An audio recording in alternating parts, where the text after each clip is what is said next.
오늘 읽은 요한복음 본문은 그리스에서 온 몇몇 사람들이 예수님께 오는 것을 보여주고 있습니다. 유대인 역사가 요세푸스는 이들을 이끌어 하나님을 경외하는 자들이라고 했습니다. 이 사람들은 당시 지중해 근처 그리스에 살던 이방인들로서 그리스도교로 개종한 사람들입니다. 그러나 비록 그들이 그리스도교로 개종했지만 당시 유대인들이 지켰던 금식법이나 안식일법 등을 받아들이지 않았다고 합니다. 그런 그들이 유대인의 전통 절기 중인 하나인 유월절 예배를 드리기 위해서 예루살렘에 왔는데 예수님을 만나고 싶었던 것입니다. 그래서 빌립이라는 제자를 찾아가 자신들을 예수님께 소개해달라고 청합니다. 빌립은 복음서에서 항상 말이 없는 사람으로 등장하는데 여기서는 이런 요청을 받고 다시 제자인 안드레에게 가서 말을 했고 이 부탁을 함께 예수님께 청하는 모습으로 나옵니다. 그들이 예수님을 만나서 무슨 얘기를 했는지는 모르나 예수께서는 그때 그의 때가 왔다고 했습니다. 복음서 기자는 예수님의 때가 아직 오지 않았다고 반복적으로 말했는데 요한복음서에서는 이방인들의 방문을 받고 주님은 자기의 때가 왔다고 과감히 밝히신 것입니다. 그리고 하나님의 미랄을 말씀하시면서 자신의 십자가가 있음을 말하고 있습니다. 24절 말씀입니다. 내가 진정으로 너희에게 말한다. 미랄 하나가 땅에 떨어져서 죽지 않으면 한 알 그대로 있고 죽으면 열매를 많이 맺는다. 그리고 예수님은 계속해서 자기의 목숨을 사랑하는 사람은 잃을 것이고 자기의 목숨을 미워하면 영생에 이르도록 보존할 것이라고 하셨습니다. 예수님은 이러한 화법을 평소에도 많이 사용하셨습니다. 예를 들면 받으려면 먼저 주라. 높아지려고 하면 먼저 낮아져야 한다. 남에게 대접을 받으려면 먼저 대접해야 한다. 쉼을 얻으려면 멍에를 매야 한다고 하셨습니다. 여기서도 미랄 하나가 땅에 떨어져서 죽어야 열매를 먹고 자기 목숨을 미워해야 영생을 얻고 낮아져야 하나님께서 마침내 그를 높여줄 것이라고 말씀하고 계신 것입니다. 우리는 여기서 한 가지 주목해야 될 사실이 있습니다. 그것은 예수님의 죽음의 그 때를 예고할 때 그것은 유대인들뿐만 아니라 멀리서 온 그리스 사람들, 이방인들도 같이 들으라고 한 말씀이었습니다. 이방인이 등장한 것입니다. 예수님의 죽음을 앞두고 아기 예수님을 경배하려고 찾아온 동방박사도 이방인이었습니다. 멀리 페르시아에서 온 사람들이었습니다. 이렇게 예수님의 탄생부터 죽음의 순간까지 이방인이 거론된 것은 매우 의미심장한 일입니다. 물론 예수님의 공생애에서도 이방인들은 많이 나옵니다. 로마의 백부장, 시로페니키아의 출생의 여자, 그리고 수가성의 우물가의 여인, 그리고 착한 사마리 사람의 비유는 나오는 선한 사마리 사람, 이 모두가 다 이방인들입니다. 이방인들은 이렇게 예수님의 탄생부터 예수님의 공생애 그리고 마침내 죽음을 앞두고 계속 등장하게 됩니다. 이것은 갈릴리 예수의 삶과 죽음은 유대인들뿐만 아니라 하나님의 자녀라고 불리운 온 세상, 온 백성, 온 인류를 위한 것임을 말하고 있는 것입니다. 그리고 그래서 오늘의 본문은 단지 예수님과 그리스 사람의 대화가 아니라 예수님과 모든 인류를 향한 대화라는 것입니다. 그것은 내가 하나의 미랄에 대해서 죽겠다라고 하는 것입니다. 복음서에서는 할 수만 있다면 이 잔을 나에게 돌리지 말라고 고난 앞에서 좌절하고 괴로워하는 인간 예수를 보여주지만 이제 요한복음서에서는 이 때를 위해서 내가 왔다라고, 영광을 위해서 내가 왔다라고 영광을 말하고 있습니다. 순환에서 영광으로 보여주고 있습니다. 이렇게 주제가 바뀝니다. 요한복음에서는 영광이 주제로 나타나고 있습니다. 그런데 요한복음서는 영광을 위한 예수님의 사건과 관련해서 예수님께서 십자가에 달리신 것은 세상을 심판하고 이 세상의 통치자를 몰아내기 위함이었다고 말씀하고 있습니다. 31절 말씀입니다. 지금은 이 세상이 심판을 받을 때이다. 이제는 이 세상의 통치자가 쫓겨날 것이다. 여기서 세상은 하나님이 창조하시고 보시기에 아름답다고 하는 그 세상이 아니었습니다. 타락한 세상이었습니다. 타락한 영역, 즉 하나님으로부터 멀리 떨어진 그런 곳이었습니다. 인간의 죄와 이기심과 욕망으로 하나님의 창조 목적과는 반대되게 변한 이 세상은 하나님의 자녀로서 서로 사랑하고 아끼며 행복하고 평등하게 살아가는 그 세상이 아니었습니다.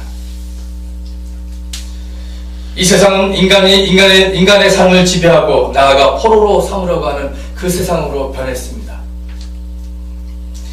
이 세상을 다른 말로 하면 체제라고 말할 수 있습니다. 그리고 시스템이라고 말할 수 있습니다. 이 시스템은 하나님의 뜻과 계획을 실현하는 데 도구가 되어야 되는데 오히려 반대로 지배와 폭력과 그리고 죽음의 형태로 나타나게 되었습니다. 하나님의 자녀들이 아버지 하나님의 뜻을 받들어서 하나님을 공경하고 이웃과 친구들을 사랑하면서 심지어 원수까지 사랑하면서 사는 연대의 삶을 살아야 하지만 지배와 폭력과 죽음의 이 세상의 체제, 시스템은 그것을 방해하게 되었습니다. 성서는 이런 세상을 어둠이라고 했습니다. 사탄이 지배하는 세상, 공중 권세를 받은 악한 영의 세상이라고 표현했던 겁니다. 물론 이것은 매우 신화론적이고 은유적인 표현입니다. 그러나 세상과 대립하는 이 십자가는 어두운 세상의 시스템이 무엇인지 그리고 환히 밝히고 대낮처럼 폭로합니다. 죽음의 세력인 어둠이 생명의 빛을 이길 수 없다는 진리가 바로 이것입니다. 그럼 오늘 우리를 위협하는 이 죽음의 시스템 세력은 무엇이겠습니까? 죽음의 길로 이끄는 이 시스템의 첫 번째 요소는 바로 소비주의입니다. 사람들은 이 세상의 이 소비 시스템을 통해서 소비하고 또 소비하고 사고 또 사고 합니다. 이 소비주의의 특징의 하나는 끝이 없다는 것입니다. 더 빨리 더 많은 것을 가지라고, 그것이 행복이라고 웃음을 짓는 사탄의 죽음의 키스입니다. 물질이 인간의 공유와 행복을 위해서 사용됨에도 불구하고 그러나 이 소비주의는 인간을 물질에 종속시키고 노예로 만들었습니다. 그래서 하루 일용할 양식을 주심에 감사하는 주기도문을 드리면서도 우리는 꽉 찬 냉장고에 또 넣고 또 넣습니다. 한 대도 아니고 몇 대씩이나 가지고 있으면서도 더 좋은 신형의 자동차로 바꿉니다. 죽으면 다 넣고 갈 통장에 매어서 부모와 형제 간의 다툼이 생깁니다. 이처럼 인간의 가치나 영혼보다 물질과 소비주의의 풍조에 빠져 휩싸이게 살게 하는 것이 이 우상 숭배가 이 세상의 시스템의 한 얼굴입니다. 주님께서는 그것을 몰아내기 위해서 오셨다고 하는 겁니다. 세상의 때, 그 세상의 통치자를 몰아내서 오셨다고 하는 것은 바로 오늘 이 시스템의 한 얼굴인 소비주의를 경계하는 말씀입니다. 그래서 예수님께서는 말씀하셨습니다. 어떤 부자가 쌓아둘 것이 모자랄 정도로 정말 그 해 밭에서 소출했는데 그래서 있는 창고 다 부수고 또 그곳에 많은 것을 쌓아두려고 했다. 그래서 즐기자 이렇게 했습니다. 그러나 하나님께서 말씀하십니다. 어리석은 사람아, 오늘 밤에 내 영혼을 내게서 도로 찾을 것이다. 그러면 내가 장만한 것들이 누구의 것이 되겠느냐.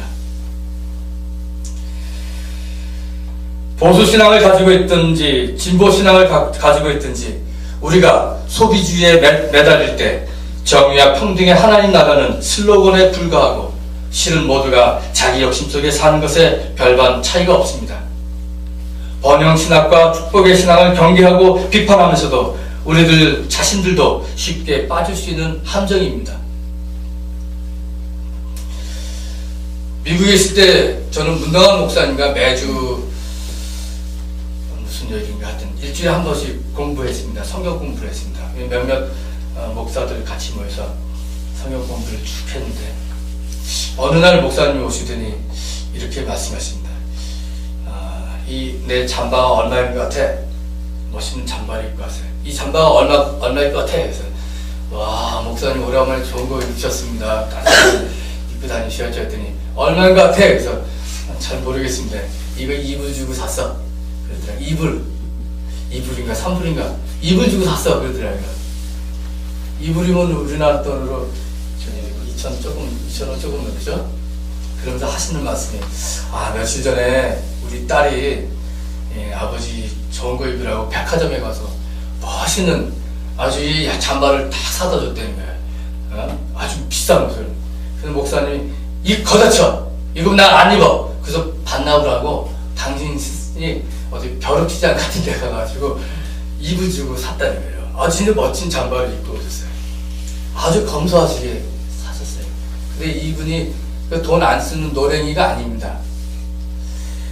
어느 한 해는 북한의 홍수가 나서 한인사회에서 모금하는 운동이 일어났어요. 북한 돕기 모금. 거금 1,000불을 탁 내놓지. 멋있게 딱 내놨어요. 그리고 어려운 교회 목회자들을 돕기 시작했어요. 제가 나중에 알게 했어요. 그리고 제가 등록금 없을 때도 몇백만 원씩 주셨어요. 몇천 달러씩. 본인은 옷을 그냥 2불짜리 입고 다니시면서도 남한테는 그렇게 베푸셨어요. 저는 평생을 잊지 못해요. 그래서 저는 옷을 잘 못 사 입어요. 근데 저희 집사람은 목회한다고 멋있게 입고 다니라고 좋은 옷, 자꾸 비싼 옷 사주려고 그래요. 그래서 백화점에 몇 군데 가가지고 사러 갔다가 몇 번 그냥 온 적이 있어요. 못 사겠어요. 비싼 옷. 목사님 생각도 나고. 소비주의는 정말 우리가 경계해야 될 이 시스템의 얼굴 하나입니다. 물론 소비하지 않고는 살 수 없죠. 물질이 필요하고 옷도 필요하죠. 그러나 이 소비주의에 매달려서는 안 됩니다. 물질이 필요하지만 이 물질주의에 매달려서는 안 되는 겁니다. 사탄의 죽음의 키스입니다.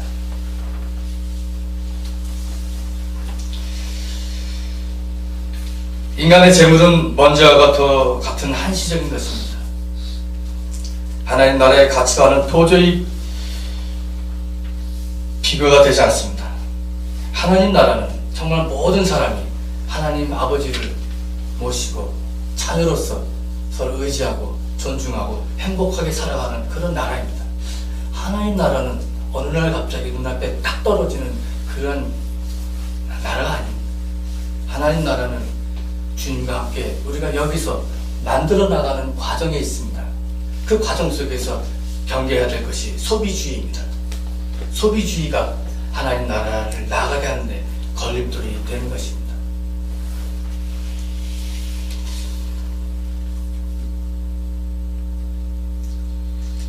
이 세상의 소비주의가 그것을 가로막고 있기 때문입니다. 예수님의 재물관, 예수님의 생각도 달랐습니다. 가이사의 것은 가이사에게 바치고 하나님 것은 하나님께 바치라고 하셨습니다. 물질을 수단으로 여긴 것입니다. 이 말씀을 하신 배경은 이렇습니다. 이스라엘에서는 전통적으로 부자가 된 것을 하나님의 축복으로 여겼습니다. 신명기 28장 1절에서 6절에는 하나님의 명령을 듣는 사람이 축복을 받는다고 했습니다. 그 축복은 토지, 가축, 자녀의 축복이었습니다. 오늘의 부자가 되는 것이었습니다. 욥기를 보면 모든 고통과 시련을 극복하고 처음보다 2배 이상 복을 받은 욥이 나옵니다. 그런데 적어도 고대 사회의 상당 기간은 이렇게 하나님을 위로 보고 물질을 밑으로 본 겁니다.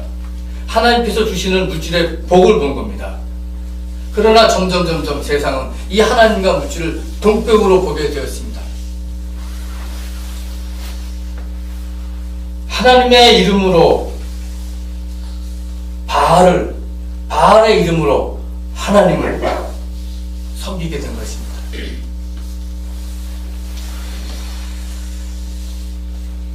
예수가 살던 갈릴리 유대 땅도 비슷했습니다. 로마 제국, 거기에 손잡은 헤롯 왕가의 직간접적인 지배 체제는 재물은 신과 같은 위치를 차지하게 되었습니다. 헤롯 일가는 물론 제사장을 포함한 귀족들도 이혼과 결혼을 반복하면서 형제자매 심지어 부자지간에도 갖은 불법이 성행했고 알고 보면 다 이 돈 때문이었습니다. 예수께서는 이 로마의 시스템을 간파하시고 하나님과 재물이 대립할 세계가 올 것을 지적했습니다. 실제로 예수님의 말씀대로 근현대 자본주의는 재물을 신으로 높이고 펼쳐진 역사였습니다. 경제 때문에 너를 지배하고 다른 나라를 침략하고 타민족을 말살시키려고 하는 정책이 나왔던 것입니다. 알고 보면 다 이 전쟁이라는 것이 돈 때문이었습니다. 오늘 미국이 관세, 이 철강 수입 제품의 관세 25%를 매기겠다고 하는 것도 다 자기 나라만 아는 경제제일주의, 돈 때문에 이렇게 못된 짓을 행하는 것입니다. 가이사의 것은 가이사에게 바치고 하나님 것은 하나님께 바치라고 하신 예수님의 말씀은 돈보다 더 소중한 인간의 가치를 말씀하고 있는 것입니다. 여러분 이 비유를 잘 보세요. 가이사의 것은 가이사에게 바치고 하나님 것은 하나님께 바치라고 동정을 통해서 말씀하셨습니다. 실제 그 동정은 가이사의 것이었습니다. 가이사의 것은 가이사의 형상이 있는 그거대로 동전을 바치라는 겁니다. 가이사의 형상이 있었습니다. 그러나 하나님의 것은 누굽니까? 하나님의 것은 하나님의 형상입니다. 가이사의 것, 가이사의 형상, 하나님 것, 하나님의 형상입니다. 하나님의 형상은 누구입니까? 인간입니다. 그 말씀은 인간인 너 자신이 하나님 앞에 바치라는 겁니다. 물질보다 인간의 가치를 더 중요하게 여기신 것입니다. 소비주의와 물질주의는 현대판 우상숭배이며 이 세상의 영, 사탄이 지배하는 도구입니다. 이런 시스템이 주도하는 영은 폭력으로 인종차별주의, 레이시즘, 성차별주의, 섹시즘, 그리고 계급주의, 클라시즘 이러한 것을 영속시키는 구조와 제도를 계속적으로 만들어내고 있습니다. 자, 이제 문제는 이런 폭력의 시스템을 어떻게 우리가 극복할 것인가, 어떤 방법으로 극복할 것인가입니다. 이 폭력을 폭력으로 이길 것인가,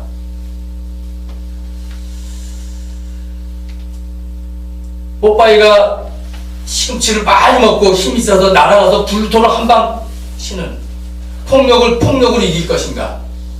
어떤 신학자는 이런 것을 속죄적 폭력 신화라고 했습니다. 폭력을 폭력으로 이긴다는 겁니다. 근데 역사 속에서 알고 우리가 보고 있듯이 폭력은 폭력을 이길 수 없습니다. 더 큰 폭력을 낳게 됩니다. 폭력의 악순환입니다. 이러한 속죄적 폭력 신화는 우리의 문화 곳곳에서 활동하고 있습니다. 보다 심각한 일은 이 신화가 사형 선고, 테러 행위, 그리고 테러 행위에 대한 국가들의 대응에서 나타나는 것입니다. 그러나 예수는 폭력으로 폭력을 이기려는 이런 속죄적 폭력 신화를 거부했습니다. 그것이 바로 십자가의 죽음입니다.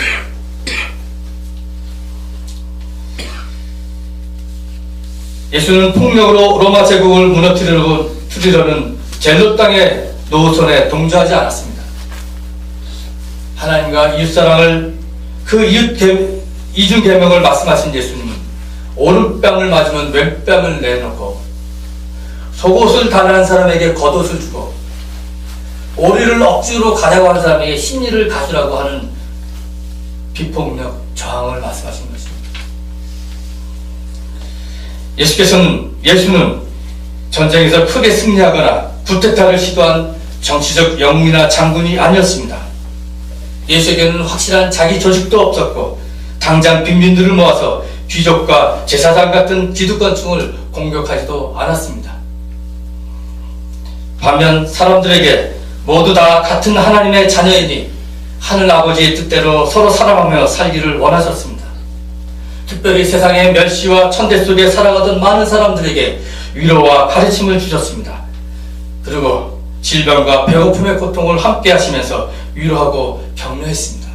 하나님의 나라는 죽어서 가는 하나님의 나라가 아니라 우리가 이곳에서 함께 만들어 나가는 나라라고 그들과 함께 고통 속에서 나누고 비전을 함께 심었던 것입니다. 그리고 내 이웃을 내 몸과 같이 사랑하라는 것이 이 예수님의 말씀이 이 세상의 시스템, 악한 영을 이기는 길이라고 말씀하셨습니다. 그리고 이 길을 가셨습니다. 이것이 바로 십자가의 길입니다. 어떻게 보면 이념도 없고 방법도 없는 이 십자가의 길이 세상을 이기는 진정한 힘인가 하는데 우리는 퀘스천 마크를 붙일 수밖에 없습니다. 그러나 예수 그리스도의 십자가를 우리는 분명히 이해해야 됩니다. 이해하지 못할 때는 유대인들에게는 십자가는 꺼리낌이요 그리스 사람들에게는 어리석은 것처럼 되었듯이 우리는 십자가를 꺼리끼며 어리석임의 대상으로 취급할 것입니다. 그러나 이 십자가의 죽음이 진정으로 세상을 이기는 부활의 힘이었다는 것입니다.